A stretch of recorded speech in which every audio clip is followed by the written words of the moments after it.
Obstetrics में ये समझ लीजिए कि जब भी आपके पास पेशेंट आएगी, जिंदगी में कभी ना कभी इस ड्रग की जरूरत जरूर पड़ेगी।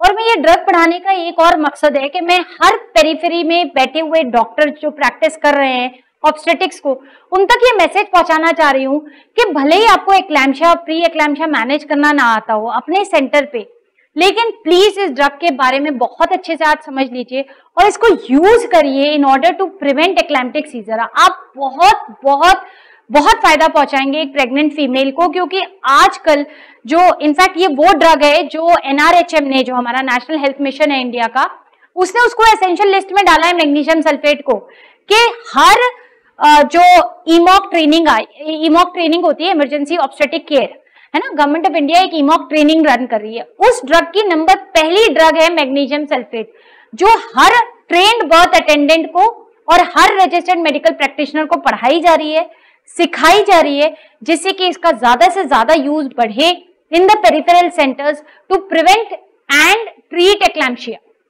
क्योंकि इतना जो एक्लैम्शिया है ना, वो एक फेटल मतलब बीमारी है प्रेग्नेंट फीमेल्स की, और मेटर्नल डेथ्स ड्यू टू एक्लैम्शिया बहुत ज्यादा बढ़ रही हैं, और इंडिया जैसी डेवलप्ड कंट्री में एक छोटा सा एम्प्यूल इस डेथ को प्रिवेंट कर सकता है, बशर्ते कि लोगों को पता हो कि इसको लगाना कैसे और यूज कैसे करना है। तो the my entire aim and the crux of the teaching of this drug is कि इसका यूज मैक्सिमाइज हो in the peripheral centres. Okay, magnesium peripheral क्या बोलूं मैं आपसे, मैं तो उन लोगों की भी रेफरल देखती हूँ जो सिटी में बैठ के, मतलब एक स्टेट कैपिटल में बैठ के, यानी भोपाल जैसी जगह में भी लोग बैठ के इस ड्रग को नहीं लगाते हैं और रेफर कर देते हैं। Patient refer to you in view of high BP 180 110। अब पेशेंट आपके दरवाजे आती है और एक्लैम्शिया के झटके ले रही है, तो गलती पेशेंट की नहीं है और आपकी भी नहीं है, पेशेंट उस रेफरल बंदे की है जिसने रेफर करते वक्त एक मैग्नीशियम सल्फेट का डोज नहीं लगाया उसको, right. So magnesium sulfate is a membrane stabilizer, it's a neuroprotector and it is an anticonvulsant by nature। ये ड्रग का मैंने इसलिए लिखा है क्योंकि ये 3 काम में इसका सारा यूजेस समझ में आ जाएगा, ठीक है। बेसिकली इसका मैकेनिज्म ऑफ एक्शन क्या होता है, एंटीकन्वल्सेंट ऑफ प्रेगनेंसी। प्रेगनेंसी में जो झटके आते हैं जिनको एक्लैम्शिया बोलते हैं, उसकी ड्रग ऑफ चॉइस है, यानी कि मेजर ड्रग, सबसे इंपॉर्टेंट ड्रग है, ठीक है, फर्स्ट लाइन ड्रग है। इसका mechanism of action basically clearly understood नहीं है। कहते हैं कि ये 2 तरीके से एक्ट करता है, एक पेरिफेरल पे और एक सेंट्रल पे। पेरिफेरल पे कैसे एक्ट करता है, वही कैल्शियम चैनल से कंपीट करता है, मैग्नीशियम जो इसमें आयन है वो कैल्शियम चैनल से कंपीट करता है, और मैग्नीशियम रिप्लेस कर देता है कैल्शियम को एट द न्यूरोमस्कुलर जंक्शंस। इसकी वजह से न्यूरोमस्कुलर ट्रांसमिशन ब्लॉक हो जाता है। न्यूरोमस्कुलर ट्रांसमिशन जब ब्लॉक होगा तो एसिटाइलकोलिन का रिलीज नर्व एंडिंग से बंद हो जाएगा या कम हो जाएगा, और इसकी वजह से ये और भी एक काम करता है, decrease the motor end plate sensitivity to acetylcholine. जो नर्व कंडक्शन करवाता है ना एसिटाइलकोलिन, उसका भी मोटर एंड प्लेट पे सेंसिटिविटी को कम कर देता है। कुल मिलाके ये न्यूरोनल मेम्ब्रेन को स्टेबलाइज कर देता है, इसीलिए वो पहली लाइन लिखी है, न्यूरोप्रोटेक्टर मेम्ब्रेन स्टेबलाइजर, राइट। जब ये दोनों काम करेगा और न्यूरॉन्स की मेम्ब्रेन स्टेबल हो जाएंगी, तो हमें पता है कि कन्वल्जन्स क्यों आते हैं, सीजर क्यों आते हैं, जब electrical impulse in the neurons वेग होने लगे। अब अगर न्यूरॉन की मेम्ब्रेन स्टेबलाइज हो गई तो वो जो बिजारे इलेक्ट्रिकल इंपल्स है ना, वो ब्रेन में स्टिमुलेट नहीं होते। जब स्टिमुलेट ही नहीं होंगे तो कन्वल्जन्स आएंगे नहीं, यानी ये प्रिवेंटिव भी है। और मान लो आ रहे हो किसी को झटके, तो भी ये ड्रग दे दी तो मेम्ब्रेन स्टेबलाइज हो जाएगी, झटके आना बंद हो जाएंगे। तो पहली बात तो ये आने ही नहीं देगा by stabilising the neuronal membrane. दूसरा, अगर आ भी जाते हैं तो उन्हें भी स्टेबलाइज कर देगा और झटके आना फिर बंद हो जाएंगे। So it is both preventive as well as therapeutic, right. Then it also has a central mechanism of action, मतलब ये सेरिब्रल ब्लड वेसल्स जो होती है ना, जो ब्रेन में रन करने वाली स्मूथ मसल्स या ब्लड वेसल्स होती है, उनको वैसो डायलेट करा देता है। इसकी वजह से जो टिश्यू इस्चीमिया हो रहा है ना, और decreased blood supply to the brain which is another cause of seizures. हमें पता है सीजर का एक और मैकेनिज्म होता है, सिर्फ पेरिफेरल मैकेनिज्म नहीं है, सेंट्रल मैकेनिक्स भी होता है, कि सीजर इसलिए आता है कि सेरेब्रल वाजो कंस्ट्रक्शन हो जाता है, उससे ब्रेन टिश्यू को हाइपोक्सिया या इस्चीमिया पहुंचता है, और उसकी वजह से वो ब्रेन टिश्यू बिजारे इलेक्ट्रिकल इंपल्स छोड़ने लगते हैं।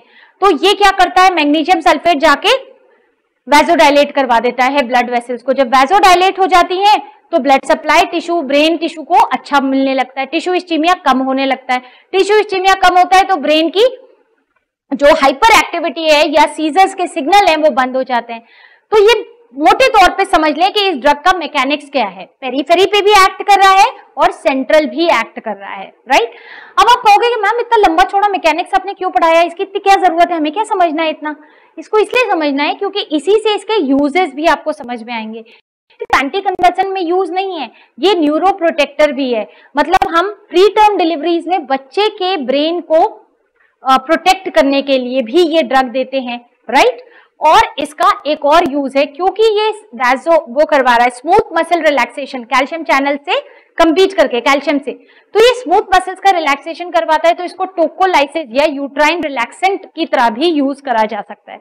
ऑल्दो वो लेस पॉपुलर यूजेस हैं, बट आपको पता होना चाहिए कि हाँ ये भी यूज है, कुछ नहीं तो ये सही, राइट। ठीक है, तो मेजर यूज क्या है, anti convulsant of choice for eclampsia and prevention of eclamptic seizures in pre eclampsia, severe pre eclampsia, right. अब बात करते हैं इसका onset of action. Again this drug is immediate action, onset होता है, ऑनसेट ऑफ एक्शन इमीडिएट है on IV administration.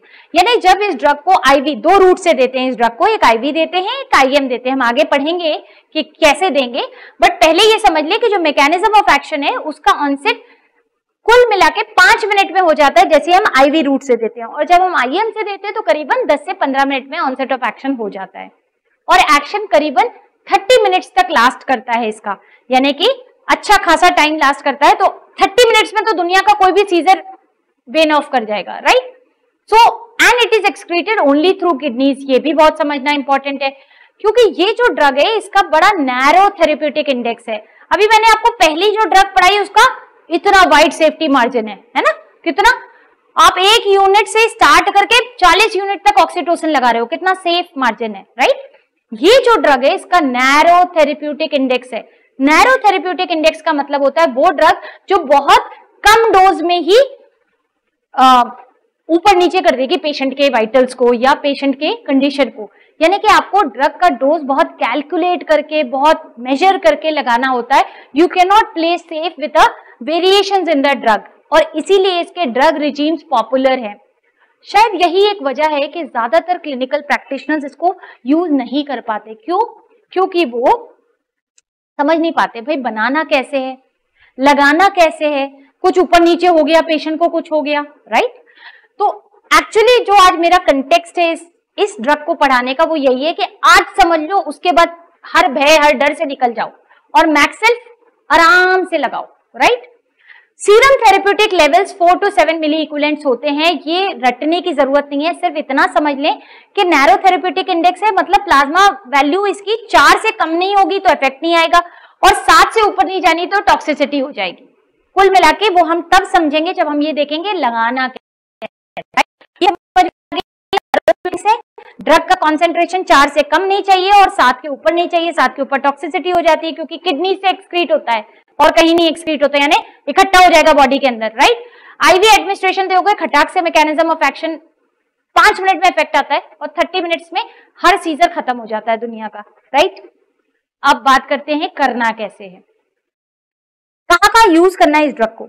एक तो prevention of seizures and severe pre eclampsia, यानी कभी तुम्हारे पास अगर लेडी आती है और उसका बीपी 160/100 से ज्यादा है, प्री एक्लैम्शिया कब बोलते हैं, जिन्होंने मेरे वो लेक्चर सुने होंगे ऑप्शन गायनी में उनको पता है कि प्री एक्लैम्शिया तब होता है जब लेडी का ब्लड प्रेशर 140/90 से बढ़ जाए और उसकी यूरिन में प्रोटीनूरिया होने लगे, यानी एल्ब्यूमिन छन छन के आने लगे।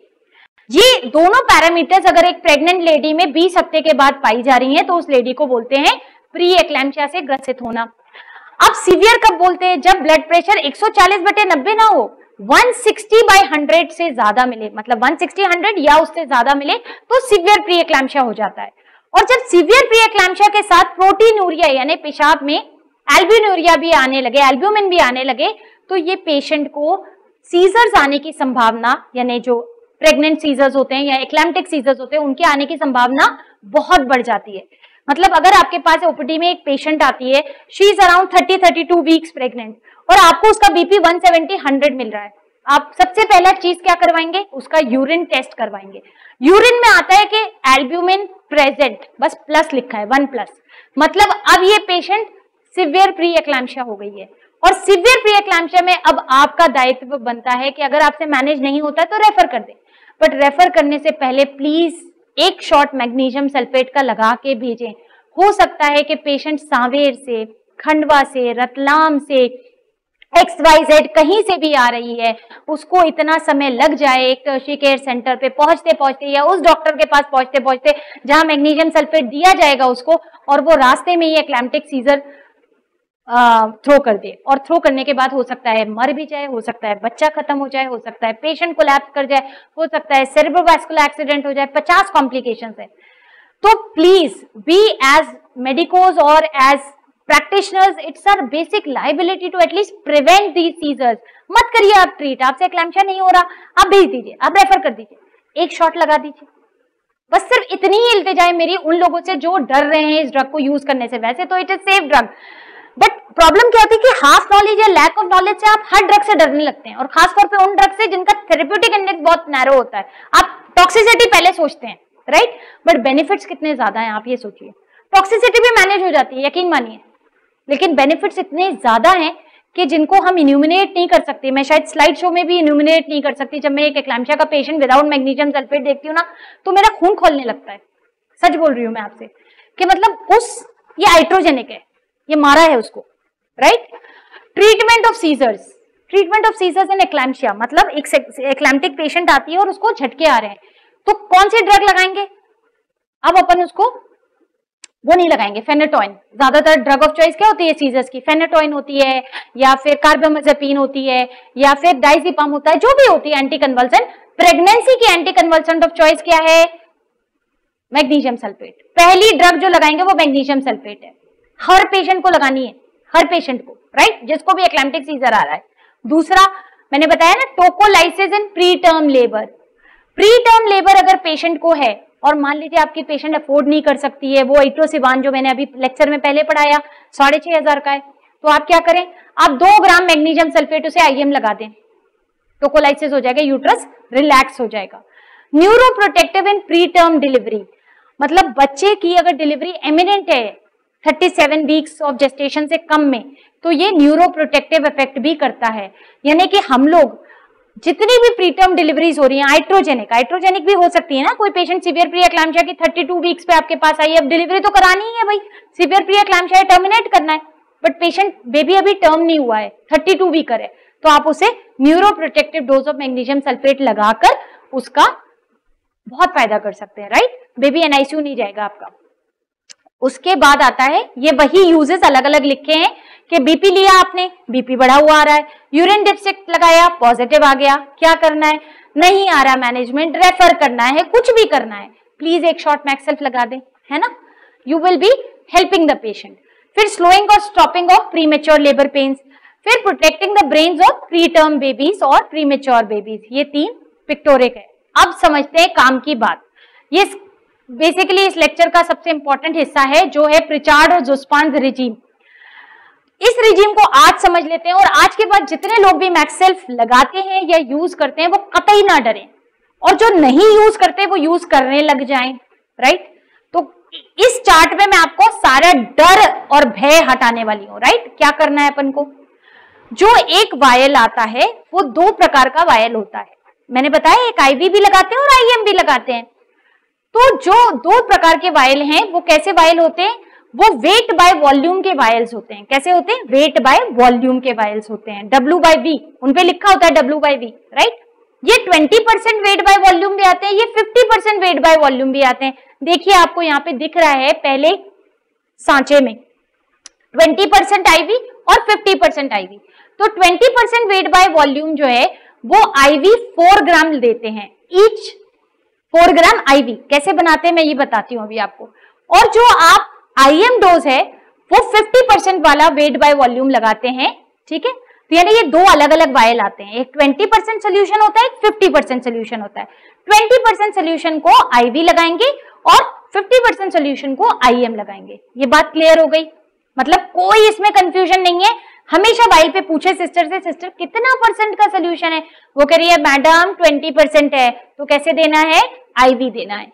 और अब वो कहती है 50% का सोल्यूशन है, तो अब कैसे देना है, IM लगाना है। ये ऑर्डर तो आप ही को देने पड़ेंगे, राइट। अब कैसे बनाना है, IV सोल्यूशन बनाने के लिए आपको एक एम्प्यूल 2 ग्राम्स का होता है। कितना ग्राम का, 2 ग्राम, राइट। तो 2 एम्प्यूल तोड़े, पर नहीं 2 ग्राम का भी आता है और 1 ग्राम का भी आता है, हर जगह अलग अलग वायल्स आते हैं, बट 20% सोल्यूशन 1 ग्राम 2 ग्राम दोनों आते हैं, राइट। अगर 1 ग्राम का सोल्यूशन है एक वायल में 20%, तो 4 मैग्नीशियम सल्फेट के एम्प्यूल तोड़ें। कितने तोड़ें, 4। अगर 2 ग्राम का है तो 2 एम्प्यूल तोड़ें। दोनों को तोड़ के कितना हो गया, 1-1 ml होता है, यानी कि 2 ml, राइट। और अगर 2 ग्राम के हैं तो भी 1-1 ml, यानी 2 ml। इसको अब आप डिसॉल्व करें अराउंड 8 ml NS में। कितने में, 8 ml NS में। 8 ml NS में डिसॉल्व करने के बाद ये 10 ml का सोल्यूशन बन गया। कितना, 10 ml का सोल्यूशन बन गया। 10 ml की बड़ी वाली सिरिंज लें, उसमें 2 ml 2 एम्प्यूल तोड़ के लें, या 4 एम्प्यूल तोड़े तो 4 ml हो गया। और अब इसमें डाइल्यूट करने के लिए रिमेनिंग अमाउंट को NS में डिसॉल्व कर लें। ये आपकी 10 ml में एक डाइल्यूटेड 20% मैग्नीशियम सल्फेट बन गया NS के साथ। इसको स्लोली लगाएं ओवर 30 मिनट्स, 20 to 30, यानी इसको लगाने के लिए एक पेशेंट, मतलब काफी पेशेंस वाली नर्स को हायर करें। क्योंकि अगर नर्स ने ये सोचा कि मैं जल्दी से लंच कर लूं, मैं जल्दी से, और वो जल्दी जल्दी लगा देगी, तो पेशेंट को टॉक्सिसिटी हो सकती है, या कॉम्प्लिकेशंस हो सकते हैं, या साइड इफेक्ट्स आ सकते हैं। तो this drug has to be use slowly. तो मैग्नीशियम सल्फेट में जब भी पढ़ाती हूं तो यही बताती हूं कि IV रिजीम को स्लोली देना है, क्योंकि ऑनसेट ऑफ एक्शन कितना जल्दी है, 5 मिनट में। तो इसको कैसे लगाना है, स्लोली लगाना है, स्लोली, ठीक है। तो क्या लिखा है उस पर, 30 मिनट्स लेटर। तो आपने स्लोली ओवर 20 मिनट्स लगाया 20% का सोल्यूशन। अब इसके बाद अभी डोज कंप्लीट नहीं हुआ है। जो लोडिंग डोज होता है, 2 डोजेज ऊपर लिखे हैं ब्लू से, एक लोडिंग डोज, एक मेंटेनेंस डोज। लोडिंग डोज की मैं बात कर रही हूं कि हर प्रैक्टिशनर लगाए प्लीज। आपके पास पेशेंट आती है आपकी ओपीडी में और बीपी उसका 170 100 है, यूं ही पर्चे पे लिख के मत भेज दें, लोडिंग डोज लगा दें, बस इतनी गुजारिश है, राइट। लोडिंग डोज में कुछ नहीं करना है, सिस्टर को बोलना है कि 4 एम्प्यूल तोड़े, 4 ml हो गया, इसमें 6 ml NS मिलाए, 10 ml हो गया, 10 ml को 20 मिनट में लगा दे IV, खत्म बात। It is that simple. अब कुछ नहीं करे, अब फिर 5 एम्प्यूल तोड़े और 5 एम्प्यूल को लोड करे एक 5 ml की सिरिंज में, और 5 ml एक बटक में लगा दे। फिर 5 ml की एक 5 ml की एक सिरिंज ले, 5 एम्प्यूल तोड़े, लोड करे, 5 ml हो गया, इसको दूसरे बटक में भी लगा दे। ये कितने हो गए, 4 ग्राम IV, और 5 एक बटक में और 5 दूसरे बटक में कितने हो गए, 14 ग्राम। 14 ग्राम होता है लोडिंग डोज। फिर से समझ लें, कितना डोज है, 14 ग्राम्स। कितना डोज है, 14 ग्राम। 4 ग्राम IV लगता है और बाकी के 10 ग्राम 5 एक बटक में, 5 एक बटक में। हर वायल 1 ग्राम का होता है। कितने वायल लगेंगे, 14 वायल लगेंगे। प्रॉब्लम ये भी आती है, बहुत सस्ती ड्रग है, करीबन 1 रुपए का 1 एम्प्यूल, 1 से 1.5 रुपए का, 1.7 रुपीज का है 1 एम्प्यूल। सस्ती सुंदर ड्रग। अब आप सोचो, जो ड्रग 15 रुपए की आ रही है या 20 रुपए की आ रही है, उसको देने में हेजिटेशन है इंडिया में, और ये भर भर के एक्लैम्शिया ट्रीट कर रहे हैं हम लोग, और हर साल एक्लैम्शिया से इतनी डेथ हो रही है। मतलब 15 रुपए की इंजेक्शन देने में लोगों के हाथ कांप रहे हैं। इतनी रीजनेबल ड्रग्स है। सिर्फ प्रॉब्लम क्या है, लैक ऑफ नॉलेज। उनको पता नहीं है लगाना कैसे है, तो डरते हैं। अब जब डरते हैं तो नुकसान किसका हो रहा है, पेशेंट का हो रहा है। मतलब इतनी सस्ती ड्रग है कि ये भी नहीं कह सकते कि अवेलेबल नहीं थी। भाई 15 रुपए की ड्रग अवेलेबल नहीं है क्या, ऐसा हो नहीं सकता ना। मंगवा भी सकते हैं, अगर अवेलेबल नहीं आपके क्लिनिक में तो भी मंगवा लीजिए। मतलब आपको कुछ नहीं लगता, बस आपको 14 एम्प्यूल लगते हैं और 2 सिरिंज लगती हैं, एक 5 ml की, एक 10 ml की, बस। That's all that you need, nothing, right. तो फिर से समझ लेते हैं, 4 ग्राम के लिए 4 एम्प्यूल तोड़े, लोड करें, NS से डाइल्यूट करें, 10 ml बना लिया, और 10 ml 20% सोल्यूशन को स्लोली IV 20 मिनट में पुश कर दिया। पेशेंट को ये समझाया कि थोड़ी गर्मी लगेगी, मैग्नीशियम सल्फेट जाने के बाद वैसोडाइलेटेशन होता है, इसलिए पेशेंट को फ्लशिंग होती है, राइट। इसके बाद 50% का 10 एम्प्यूल तोड़े, 5 को एक में लोड करा, 5 को एक में लोड करा, 5 ml की सिरिंज में, एक बटक में एक लगाया, दूसरे बटक में दूसरा लगा दिया, हो गया 14 ग्राम। अब जहां भेजना है पेशेंट को भेज दो भैया। नहीं मैनेज होगी आपसे, नहीं आप करवा सकते डिलीवरी, आपको आता नहीं है मेंटेनेंस डोज, आपको नहीं पता मॉनिटरिंग कैसे करनी है, कुछ मत करो, ये लगा के अब रेफर कर दो जो करना है आपको। So this is my ultimate request with each one of you who is listening to me. आपको कुछ नहीं आता तो लोडिंग डोज सीख लो भाई, है ना। और अब आगे उनके लिए जिनको आता है, लोडिंग डोज तक आता है, अब मेंटेनेंस कैसे करना है। 30 मिनट बाद आपको, 30 मिनट नहीं, ये लोडिंग डोज हो गया 14 ग्राम। अब इसके बाद पेशेंट का चलेगा मेंटेनेंस डोज। मेंटेनेंस डोज में आपको सिर्फ 5 ग्राम ऑल्टरनेट बटक में लगाते जाना है। और ऐसे कितने डोजेस लगते हैं? 6 डोजेस लगते हैं आफ्टर लोडिंग, 6 डोजेस। तो हर 4-4 घंटे पे 6, तो 6 चौके 24, यानी एक दिन के अंदर आपके पूरा मेंटेनेंस थेरेपी खत्म हो जाएगी, राइट। 24 आवर्स में आपकी मेंटेनेंस थेरेपी खत्म हो जाएगी। एवरी 4 आवरली आपको 5 ग्राम राइट बटक में, फिर 4 घंटे बाद 5 ग्राम लेफ्ट बटक में, फिर 4 घंटे बाद 5 ग्राम राइट बटक में। ऐसे करके आप राइट लेफ्ट में करीबन 6 बार आप हर 4 घंटे पे 5-5 ग्राम लगाते जाएंगे IM।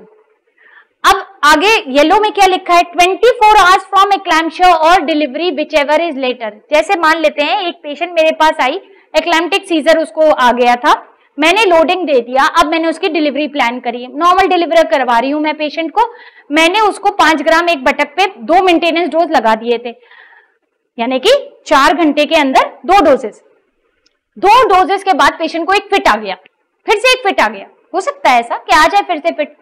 अब उसकी मेंटेनेंस थेरेपी दोबारा शुरू होगी, विच एवर इज लेटर, यही बोलना चाह रहे हैं वो, कि चाहे या मैंने एक एक्लैम्पशिया के पेशेंट को डिलीवर कराया, डिलीवर हो गई वो 24 घंटे में, लेकिन डिलीवर होते ही पेशेंट को फिर से एक फिट आ गया, अब फिट आया, फिर से मेंटेनेंस थेरेपी 24 घंटे चलेगी फिट आने से या डिलीवरी होने से, विच एवर इज लेटर।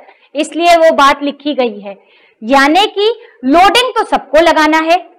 इस लेक्चर के बाद जितने लोग मेरा ये लेक्चर अटेंड कर रहे हैं, लोडिंग लगाए बगैर पेशेंट को रेफर ना करें प्लीज, ये क्रिमिनल है, पता है, मैं तो ये कहूंगी ये क्रिमिनल है। अगर पेशेंट का बस चले ना तो वो आपको सू कर दे। और मेंटेनेंस डोज उन सबको लगाना है जो एक्लैम्पशिया मैनेज कर रहे हैं या सीवियर प्री एक्लैम्पशिया को मैनेज कर रहे हैं, उनको 5 ग्राम राइट लेफ्ट बटक में 6 डोजेस 4-4 घंटे पे लगाना है, या लास्ट सीजर या डिलीवरी के बाद जो भी बाद में आता है, राइट। मेरे ख्याल से इतना एक्सप्लेन करने के बाद, और पता है ये इतना सिंपल है, बट प्रॉब्लम क्या है कि लोग इस ड्रग के बारे में उतना पढ़ते नहीं है। इतनी सस्ती ड्रग है, इतनी प्यारी ड्रग है, इतनी अच्छी ड्रग है, बट लोग उतना पढ़ते नहीं है। और ये जो ये मैंने आपको इतना सिंप्लीफाई करके बताया, ये किताबों में बड़ा भी ऊट जलूल लिखा हुआ है, तो और डर जाते हैं कि वो क्या है भाई, वो 20%, वो 50%, वो ऐसे बनाना, वो वैसे बनाना, कुछ बनाना ही नहीं है उसमें, वो तो बस एम्प्यूल तोड़ना है, बस 14 एम्प्यूल। एक्चुअली 14 एम्प्यूल से भी लोग डरते हैं, 14 एम्प्यूल मतलब ऐसी कौन सी ड्रग है भाई 14 एम्प्यूल तोड़ के एक बार में लगाना है, right. But it's a very very nice drug, narrow therapeutic index है, बट ऐसा कुछ बहुत खास होता नहीं है, बिलीव में। लोडिंग डोज से तो कुछ नहीं होता, बिना इन्वेस्टिगेशन के लगा देना, राइट। आप भला ही करोगे पेशेंट का, एक फोन करके रेफरल वाला बुलाएगा आपको और कहेगा thank you sir, thank you madam, है ना। अब आता है जुस्पान रिजीम। जुस्पान रिजीम IV इन्फ्यूजन से दी जाती है। अगर इन्फ्यूजन पंप नहीं है आपके यहाँ तो ये रिजीम मत फॉलो करिए। मैं ज्यादा डिटेल में ये रिजीम पढ़ाऊंगी भी नहीं, क्योंकि इन्फ्यूजन पंप बहुत जगह नहीं होता है, और इन्फ्यूजन पंप नहीं है तो मत दीजिए ये रिजीम, है ना, क्योंकि IV रिजीम को बहुत स्लो देना है, राइट। तो सेफ कौन सी है? IM regime, mixed IV IM regime is the safer regime. I in my clinical practice past 14 years have been following Pritchard's, बस that's all। न्यूरो प्रोटेक्शन का डोज भी इन्फ्यूजन पंप से लगता है 1 ग्राम पर आवर के rate पर। अगर आपको प्रीटर्म डिलीवरी करवानी है और बच्चे के न्यूरो प्रोटेक्शन के लिए डोज देना है तो 1 ग्राम पर आवर के रेट पे आपको IV इन्फ्यूजन देना होता है, राइट। ये कुछ इस तरह के वाइल्स में आता है, ये 2 ml का वाइल यहाँ लगा हुआ है, बट 1 ml में भी आता है 1 ग्राम, राइट। इसके बाद आता है एडवर्स इफेक्ट्स। तो ये अपन समझ लेते हैं कि क्या एडवर्स इफेक्ट्स हो सकते हैं। काफी सेफ ड्रग है अगर सही से यूज करी जाए तो। मेटर्नल में कंफ्यूजन छोड़ दें, ड्राउजीनेस, वैसे भी एक्लैम्पशिया की लेडी कंफ्यूज ही रहती है ना, सीजर आगे झटके आगे अनाप शनाप बकेगी, कंफ्यूज रहती है, तो प्लीज उसको हटा दे, वो साइड इफेक्ट नहीं होता ड्रग का, वो वैसे ही कंफ्यूज रहती है, ड्राउजी रहती है, राइट, एक्लैम्पशिया की पेशेंट। फेशियल फ्लशिंग, मैंने आपको बताया था ना, पेशेंट को ये बताना पड़ता है गर्मी लगेगी थोड़ी सी, इस इंजेक्शन के बाद थोड़ी गर्मी लगेगी, फेशियल फ्लशिंग होगी, स्वेटिंग हो सकती है क्योंकि वैसोडाइलेटेशन करवाएगा, मसल वीकनेस आ सकती है, मैकेनिक्स पढ़ा था हमने कि कैल्शियम को रिप्लेस करता है एट न्यूरोमस्कुलर जंक्शन, तो क्या होगा, वीकनेस आएगी पेशेंट को, मस्कुलर वीकनेस, पेशेंट लेथार्जिक हो जाएगी, कभी कभी वैसोडाइलेटेशन करवाएगी तो क्या हो जाएगा, टैकीकार्डिया, राइट, पेरिफेरल वैसोडाइलेटेशन से रेट बढ़ जाएगा, हार्ट रेट, टैकीकार्डिया हो जाएगा। कभी कभी ऐसा हो सकता है कि घबराहट होने लगे पेशेंट को, थोड़ी सा डिस्निया आ जाए, मतलब ब्रेथलेसनेस होने लगे, बट ऐसा वो भी घबराने की कोई बात नहीं है, अगर आपने बहुत तेज दिया होगा ना तो कभी कभी रेस्पिरेटरी रेट बढ़ जाता है इस ड्रग से, राइट, तो डिस्निया हो सकता है पेशेंट को। अगर बहुत ही फास्ट दे दिया आपने तो पल्मी एडिमा करवा सकती है, राइट। ये सब तब है जब आप ड्रग को सही तरीके से यूज नहीं कर रहे हैं, राइट, ड्रग नहीं करवा रही है, आपका इनअप्रोप्रिएट यूजेज उसको ये सब साइड इफेक्ट्स देगा, राइट। एरिथमियाज हो सकते हैं, ऑब्वियसली अगर आप ड्रग को बहुत फास्ट दोगे, रेस्पिरेटरी रेट बढ़ेगा, हार्ट रेट बढ़ेगा तो क्या होगा, एरिथमियाज आ जाएंगे। वैसोडाइलेटेशन करवाएगी इसलिए हाइपोटेंशन हो सकता है, पेशेंट को वीकनेस, हाइपोटेंशन। काफी सारे पेशेंट इस ड्रग को लगाने के बाद, लोडिंग डोज लगाने के बाद थोड़ा सा लाइट हेडेडनेस बोलते हैं कि मैडम थोड़े हल्के से चक्कर आ रहे हैं, धुंधला दिख रहा है, प्लीज घबराएं मत, ये इसका नॉर्मल साइड इफेक्ट है, नॉर्मल, बिल्कुल नॉर्मल। 90% ऑफ द पेशेंट्स जब आप उसे लोडिंग डोज लगाएंगे उसे थोड़ा सा सर में चक्कर आएगा और हल्की सी गर्मी लगेगी और ब्लरिंग ऑफ विजन होता है थोड़ी देर के लिए, transient for a fraction of 5 to 6-7 minutes, बस, that's all, it's very very safe, कुछ नहीं होता इसके बाद उसको, राइट। इसके अलावा एलर्जिक रिएक्शंस हो सकते हैं, हाँ, क्योंकि आईएम दे रहे हैं, डीप आईएम, तो मसल में जाके कोई एलर्जी कर सकता है, देर में एब्जॉर्ब होगा ना, इचिंग हो सकता है वहां पे, swelling of face, angioneurotic oedema, lips and tongue and throat बहुत रेयर है। यकीन मानिए मैंने एलर्जिक रिएक्शंस आज तक नहीं देखे मैग्नीशियम सल्फेट से, है ना। जो कुछ देखा है वो ये कि जब डीप आईएम लगाते हैं तो हम बोलते हैं डीप आईएम, अब जैसा हम बोलते हैं वैसा फॉलो नहीं होता है। सिस्टर आई, वो डरती रही, उसने थोड़ा सा सुपरफिशियल लगा दिया, क्या हुआ, ड्रग वहां सीप कर गई और सीप होके ये ड्रग कलेक्ट हो जाती है। जब कलेक्ट हो जाती है तो वहां पर इंजेक्शन साइट पेन भी होता है और वहां पे एक गुब्बा बन जाएगा, हार्डनेस आ जाएगी, ठीक है, इंजेक्शन साइट, वो पेन करेगा पेशेंट को। पेशेंट 10 दिन तक आपके यहाँ चक्कर काट रही है कि मैडम डिलीवरी तो हो गई, इससे परेशान हूं मैं, कुछ नहीं करना है, कोल्ड फोमेंटेशन बताना है, ये इनअप्रोप्रिएट यूजेज है। कुल मिला के जितने भी मैटरनल साइड इफेक्ट्स मैं पढ़ा रही हूँ वो ड्रग्स नहीं कॉज कर रही, यकीन मानिए इनअप्रोप्रिएट यूजेज कॉज कर रहा है। मुझे हार्डली कोई पेशेंट ऐसा मिला हो जो ये सब कुछ हो रहा हो मैक्सेल्फ लगाने के बाद, नहीं होता। क्यों? राइट यूजेज, करेक्ट तरीके से लगाएंगे। जो मैंने एक एक शब्द बोला है ना वो बिल्कुल सोने की पत्थर की लकीर है, बिल्कुल, है ना। धीरे धीरे लगाएं, सही वेट बाय वॉल्यूम बनाएं, धीरे धीरे लगाएं, बस, दैट्स द क्रक्स। जल्दीबाजी ना करें, आईवी डोज में तो कतई ना करें। डीप आईएम लगाएं, डीप मतलब डीप आईएम लगाएं, राइट। अब आता है fetal side effects. Fetal side effects usually absent होते हैं, देखिए वो लाइन लिखी है वहां पे, एब्सेंट, कोई फीटल साइड इफेक्ट्स नहीं होते। सेफ है भैया, न्यूरो प्रोटेक्शन के लिए दे रहे हैं बच्चे के लिए, तो मतलब उल्टा दे रहे हैं तो बच्चे के लिए, तो ये बच्चे को क्या करवाएगी, कुछ नहीं करवाती। हाँ, जब पेशेंट मेंटेनेंस थेरेपी लंबे समय तक चलेगी, मान ले 6 डोजेज 8 डोजेज तक उसको लग गए, अब बेबी जो पैदा होगा ना वो थोड़ा लिथार्जिक होगा, हाइपोटोनिक होगा, रेस्पिरेटरी डिस्ट्रेस हो सकता है। क्यों? क्योंकि बच्चे में भी ट्रांसप्लेसेंटली क्रॉस करके बच्चे का भी न्यूरोमस्कुलर ब्लॉकेट कर देगी। जब जाहिर बात है बच्चे का भी न्यूरोमस्कुलर ब्लॉकेट हो गया तो क्या हो जाएगा, रेस्पिरेटरी डिस्ट्रेस या हाइपोटोनिक बच्चा पैदा होगा। कुछ नहीं करना, पीडियाट्रिशियन को बता दें मैंने मैग्नीशियम सल्फेट दे के डिलीवर कराया है, वो ठीक कर देगा बच्चे को, right. So that's all with the adverse effect of the drug and believe me, loading dose से तो इनमें से कुछ भी नहीं होता है। लोडिंग डोज लगाने से अगर सही तरीके से लगाया जाए इनमें से कुछ नहीं होता है, राइट। मैक्सेल्फ टॉक्सिसिटी, ये बड़े बड़े शब्दों में जो है हमारी किताबों में भी दी होती है और लोग पढ़ाते भी ऐसे हैं कि अरे ये वो ड्रग है जिससे टॉक्सिसिटी हो जाती है, राइट। तो रिमेंबर के लोडिंग डोज से कोई टॉक्सिसिटी नहीं होती है, इसलिए loading dose is recommended even without investigation. अगर आपके पास एक एक्लैम्पशिया की पेशेंट आती है ना तो हम सैंपल बाद में विड्रॉ करते हैं, पहले मैक्सेल्फ लगाते हैं, ठोकते हैं, राइट। सैंपल भी बाद में लेते हैं, पहले मैग्नीशियम सल्फेट ठोकते हैं, right. So it is that safe a drug with a loading dose, nothing happens, no toxicity, believe me. अब आती है मेंटेनेंस थेरेपी की बात। जब आपको 4-4 घंटे पे 6 डोजेज लगाने हैं तब आपको 3 चीजें मॉनिटर करनी होती है। क्या 3 चीजें हैं? एक, deep tendon reflexes, right, patellar reflex देखते हैं, डीप टेंडन रिफ्लेक्स में पटेलर रिफ्लेक्स देखते हैं, ठीक है। चलिए आपके पास नहीं है मारने के लिए पटेलर रिफ्लेक्स चेक करने के लिए, तो आप दो चीजें करते हैं। मैक्सेल्फ लगाते वक्त हमेशा पेशेंट को कैथेटराइज करते हैं। क्या करते हैं? कैथेटराइज करते हैं। Loading dose clinic, loading dose तो क्लिनिक में भी ले सकते हैं। मेंटेनेंस थेरेपी के लिए आप हमेशा पेशेंट को कैथेटराइज करते हैं। अब कैथेटराइज इसलिए करते हैं कि ये किडनी से ही एक्सक्रीट होती है ड्रग, तो अगर इसकी टॉक्सिसिटी होगी तो पेशेंट का सीरम मैग्नीशियम लेवल्स बढ़ेगा और यूरिन आउटपुट घटेगा। यूरिन आउटपुट हमें हमेशा 25 से 30 ml पर आवर के रेट पे रखना होता है जब हम मैक्सेल्फ थेरेपी पे पेशेंट को रखते हैं, मेंटेनेंस थेरेपी। अगर 25 ml से कम आ रहा है हर घंटे में, हर घंटे चेक करते हैं यूरिन आउटपुट, अगर 25 ml से कम आ रहा है तो मैक्सेल्फ का डोज 1 घंटा 2 घंटा देर से दे देते हैं, बस इतना ही करते हैं और कुछ नहीं, राइट। दूसरी एक इंपॉर्टेंट चीज है कि पेशेंट का रेस्पिरेटरी रेट देखो, रेस्पिरेटरी रेट ये थोड़ा कम करता है, तो 16 से कम नहीं जाना चाहिए, मतलब मिनिमम 16 पे रेस्पिरेशन रहना चाहिए, मतलब रेस्पिरेटरी रेट रहना चाहिए। अगर रेस्पिरेटरी रेट और घट रहा है, कम हो रहा है, तो पेशेंट को टॉक्सिसिटी हो रही है, so we will decrease respiratory rate less than 16 is toxicity, तो काउंट कर लो। अब आप कहोगे कि मैम इतना कौन करेगा, रेस्पिरेटरी रेट काउंट करेगा, यूरिन देखेगा, तो कुछ मत करो। आपके अगर ओपीडी में पल्स ऑक्सीमीटर है, ओपीडी छोड़ दो, आपके इंडोर प्रैक्टिस में पल्स ऑक्सीमीटर सबके पास होता है, पल्स ऑक्सीमीटर से उसका सैचुरेशन चेक कर लो। सैचुरेशन 95% है, मैक्सेल्फ का मेंटेनेंस डोज दे दो, कुछ नहीं सोचना। SpO2 should be more than 95%।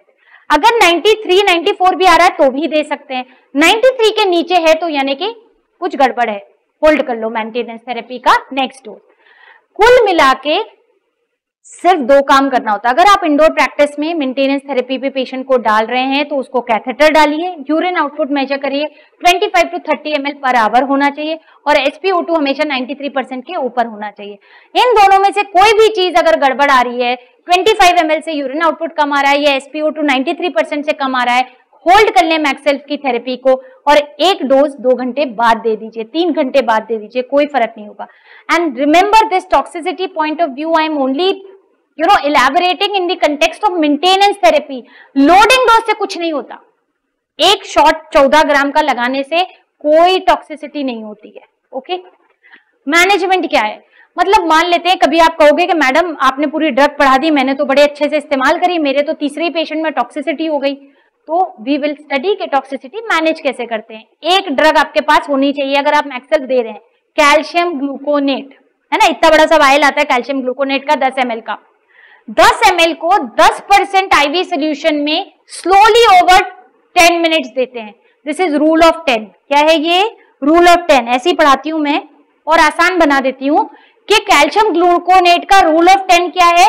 10 ml का सोल्यूशन 10% में IV स्लोली ओवर 10 मिनट्स। बिल्कुल ऐसे ही लिखना भी चाहिए जिससे कि आपका सबऑर्डिनेट, आपकी सिस्टर भी गलती से उसको 5 मिनट में ना खत्म कर दे, राइट।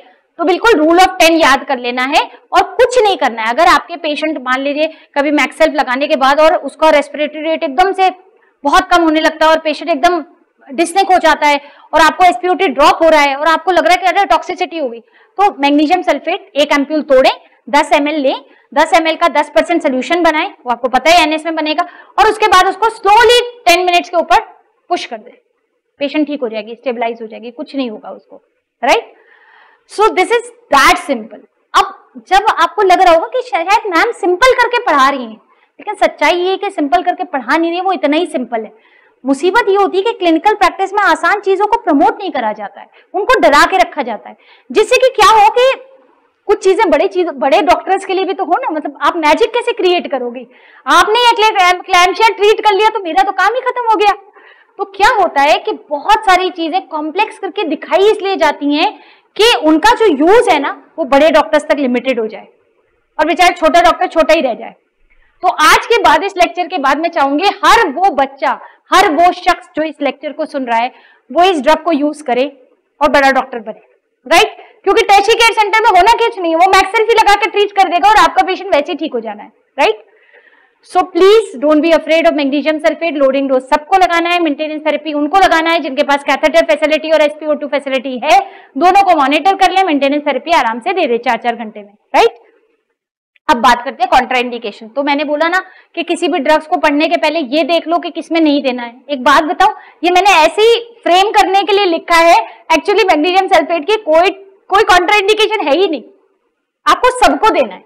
किसको नहीं देना है? माइस्थीमिया ग्रेविस। कितने परसेंटेज लोगों को माइस्थीमिया ग्रेविस होता है? शायद एक भी नहीं, अमिताभ बच्चन को है ना, राइट। तो मतलब ऐसा हाल है कि myasthenia gravis is such a rare disease, किसी को भी नहीं होता, और होगा भी तो पहले से हिस्ट्री मिलेगी, राइट। इम्पेयर्ड रीनल फंक्शन, अब ये वर्ड भी बहुत मोटे मोटे अक्षरों में किताबों में लिखा होता है, इम्पेयर्ड रीनल फंक्शन। जब अब तुम कहोगे मैम ने तो कहा कि कोई इन्वेस्टिगेशन नहीं हो, तब भी लगा दो, बिल्कुल लगा दो। क्यों? क्योंकि 1.2 या 1.5, देखो एक बात हमेशा याद रखो कि पेशेंट डिरेंज्ड रीनल फंक्शन या डिरेंज्ड सीरम क्रिएटिनिन वैल्यू से बाद में मरेगा, उससे तो डायलिसिस करके बचा लोगे, एक्लैम्प्टिक सीजर से पहले मर जाएगा। तो रिस्क वर्सेस बेनिफिट, कि benefit of the drug of this magical drug is far superior than impaired renal function. होने दो 1.5 क्रिएट, सीरम क्रिएटिनिन 1.5 पे भी लगा दो। मैं तो इतनी बड़ी बात बोल रही हूँ, क्यों बोल रही हूँ? इसलिए क्योंकि एक्लैम्प्टिक सीजर से मरने से अच्छा है कि उसकी 2 डायलिसिस लग जाए बाद में, है ना। इम्पेयर्ड रीनल फंक्शन में भी देना है, बस फर्क इतना होता है कि तब आपको सीरम मैग्नीशियम लेवल्स करवा के नेक्स्ट डोज डिसाइड करना होता है, इसलिए वो लिखा जाता है कॉन्ट्रा इंडिकेशन में। बट पर से रिमेंबर के 1.2 क्रिएट तक तो इन एंड आउट देते हैं हम लोग प्रेगनेंसी में, राइट। अब हार्ट डिजीज और रीनल डिजीज में रिलेटिव कॉन्ट्रा इंडिकेशन है। अगर तुम्हारी पेशेंट फ्रैंक पल्मी एडिमा में आ रही है तो मैग्नीशियम सल्फेट से पल्मी एडिमा बढ़ जाएगा उसका, तो भाई मैग्नीशियम सल्फेट की जगह उसको किसी और एंटी कन्वल्सेंट पे शिफ्ट कर दो, फेनेटोइन पे, राइट। तो ये रिलेटिव है, बट रिमेंबर ये बहुत रेयर होते हैं। ज्यादातर जो हमारे पास पेशेंट आते हैं वो सीवियर प्री एक्लैम्शिया और एक्लैम्शिया के होते हैं। तो आइंदा आज से ये वादा कर लें अपने आप से कि आज पढ़ने के बाद, आज इस डाउट को क्लियर करने के बाद, मैं एक पेशेंट भी सीवियर प्री एक्लैम्शिया और एक पेशेंट भी एक्लैम्शिया की अपनी ओपीडी या आईपीडी से बिना लोडिंग डोज के नहीं जाने दूंगी, प्लीज, राइट। अब the next drug will continue in the next lecture. I hope this is very very clear. मैं एक बार सिर्फ आपको वो ब्रश अप करवा देना चाहती हूँ। ये रिजीम, ये डरावनी लगती है ना, ऐसे देखने में डरावनी लग रही है, बट ये बस डरावनी देखने की होती है।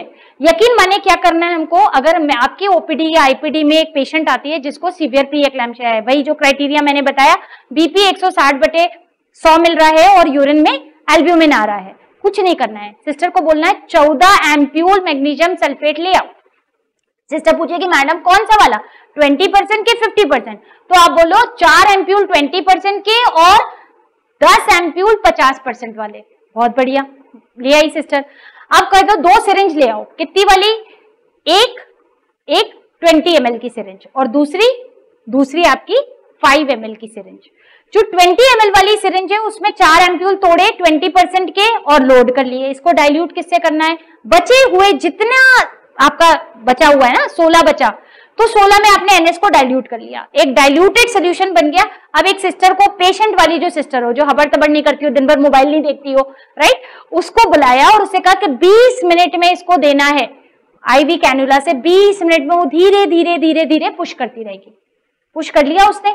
उसके बाद अब आप सिस्टर से बोलो कि जो ये 5 एम्प्यूल है, एक 5 ml में लोड करो और दूसरे 5 ml दूसरी 5 ml में लोड करो। अब पेशेंट को बैक पे लिटाया, एक 5 ml एक IM डाला और दूसरे लेफ्ट बटक में 5 ml फिर से डाल दिया, यानी 5 ग्राम, 5 ml 5 ग्राम, ओके, बस हो गया लोडिंग। अब पेशेंट को अब आपको जहां भेजना हो वहां भेज दो। It's that simple, believe me. इसके बाद मेंटेनेंस थेरेपी में कुछ नहीं करना, हर बार 5 एम्प्यूल तोड़ना है, 5 ml राइट बटक में, 5 ml लेफ्ट बटक में, 5 ml राइट बटक में, 5 ml लेफ्ट बटक में। कितने डोज लगाने, 6। कितने घंटे के अंतर पे, 4 घंटे के अंतर पे, यानी 24 घंटे में खत्म हो जाएगा, ठीक है। या लास्ट फिट आने से whichever is later, right? It is that simple. Please अब डरे ना इस ड्रग से। मैंने इसीलिए बार बार रिवाइज करा है, बहुत कॉम्प्लेक्स करके किताबों में दिया होता है, लोग समझाना भी नहीं चाहते। क्यों नहीं समझाना चाहते? क्यों? उनको लगता है इतना कौन दिमाग लगाएगा, सिस्टर को समझाओ इतना, ये बनाओ वो बनाओ। It's very simple, right? So I hope you must have enjoyed both these drugs, the 2 essential drugs in obstetrics, the oxytocin and magnesium sulfate. With this, we'll come to an end of this lecture. And please go back and try and read about these drugs and start using them in your clinical practice. Believe me, जिस दिन आप एक pre एक्लैम्शिया का scissor prevent करेंगे ना, एक्लैम्शिया का, या एक पेशेंट को ऑक्सीटोसिन से डिलीवर कराएंगे, तबीयत खुश हो जानी है आपकी, राइट।